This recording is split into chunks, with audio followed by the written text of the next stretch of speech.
विजय वडेट्टीवार बोलतायत, थेट जाऊया. तेच मीडियापुढे सांगायचं. हे सगळंच आपलं झाकून सगळं व्यवस्थितपणे लोकांना मूर्ख बनवण्याचा हा नवा धंदा नेहमीचा भारतीय जनता पक्षाचा राहिलेला आहे. मुंबई महानगरपालिका निवडणुकीनंतर महाविकास आघाडी किंचित उरेल मुंबईत असं म्हणतात भाजपचे नेते. ठीक आहे ना. आता त्यांना काल परवा मुंबईत भेटलेले ID जे मिळाले याचे मतदार ID, त्यावरून त्यांना विश्वास असेल. हे जसं महाराष्ट्र केलं, बिहार केलं आहे त्या पद्धतीनं ते मुंबई करतील. त्यामुळे यात काही लोकांना नवल वाटण्याचं काही कारण असणार नाही. इमानदारीनं बॅलेट पेपरवर निवडणुका घ्या. दूध का दूध पाणी कोण किंचित उरते हे तुम्हाला तुमची अवकाश दिसून पडेल. हो, काल अर्ज वापस घेण्याच्या शेवटच्या दिवशी जवळपास 100 नगरसेवक भाजपचे बिनविरोध निवडून आलेले आणि 3 नगराध्यक्ष बिनविरोध निवडून आले. ते सगळंच दादागिरी, गुंडगिरी, पैसा, दबाव यंत्रणेचा वापर यामुळे हे 100 आहेत.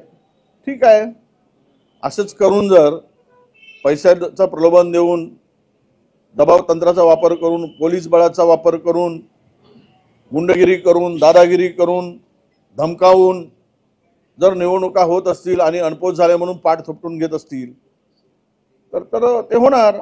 आता ते बोगस व्हॅलिडिटी, मंत्री राणांच्या आई ते राजपूत आहेत, राजपूत भामट्याची जोडलेली आहे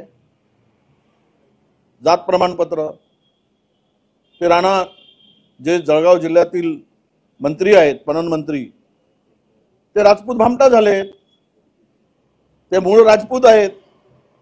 राजपूत भामट्याचं प्रमाणपत्र घेऊन ओबीसीचं जात कास्ट सर्टिफिकेट काढली, त्याचे पुरावे आले आहेत आमच्याकडे. तर हे सगळं करा. आता सत्ता तुमची आहे, पॉवर तुमच्या हातात आहे.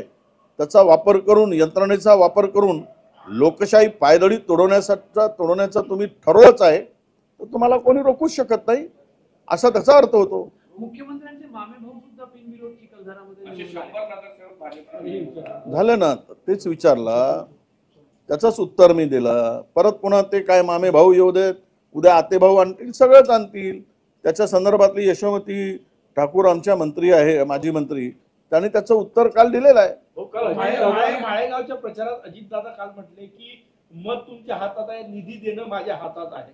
जर तुम्ही माझ्या मतांमध्ये काट मारली तर मी देखील कामांमध्ये काट मारली. हो, आता ते सगळीकडेच तसं धमकवून आहे ना. आज एक व्हिडिओ व्हायरल होतोय नगरमधला आहे की कुठला तरी, ते आमच्या भारतीय जनता पक्षाच्या महिला नगराध्यक्षाच्या उमेदवार आहेत. ते खुलेआम मतदारांना धमकी देत आहेत. तुम्हाला घरकुल आम्ही दिले, 2 हप्ते आम्ही टाकलेत, खबरदार माझ्याशी गाठ आहे, मत नाही दिलं तर बघून घेईल, एकेकाला लोडवीन, असं ते अशा धमक्या चालल्या आहेत. निधी आता त्यांच्या हातात आहे, ते धमकी देतात. मुख्यमंत्री यांच्या भारतीय जनता पक्षाचा आहे म्हणून हे सगळी खालचे लोक सगळे धमक्या देतात. सगळं धमक्या देणंच सुरू आहे. निधी देणार नाही, विकास होणार नाही, पैसे तुम्ही बघून घेऊ. हे काही मला वाटतं की या सगळ्यामध्ये फेअर निवडणुका होणार का हा खरा प्रश्न आहे. स्वच्छ पारदर्शी निवडणुका होतील का हा खरा प्रश्न आहे. आणि त्यामुळे आता जनता सगळं बघताय. म्हणजे एकीकडे मालही आहे आणि माल देऊन जर नाही, माल देतात, माल भरपूर झालेला आहे. आता इतका माल प्रचंड झालेला आहे. माल म्हणजे धन, नाहीतर त्याचा चुकीचा अर्थ कोणी काढू नये. नाहीतर ते धन एवढं झालेलं आहे, माल लगाव माल कमाव, सगळं असं झालेलं आहे. त्यामुळे जनता ठरवेल, ज्या दिवशी डोक्यात त्यांच्या राग घुसेल त्या दिवशी माल घेतील आणि गाल सुजवतील. तो दिवस काही फार दूर नाही असं आपण विचार करू.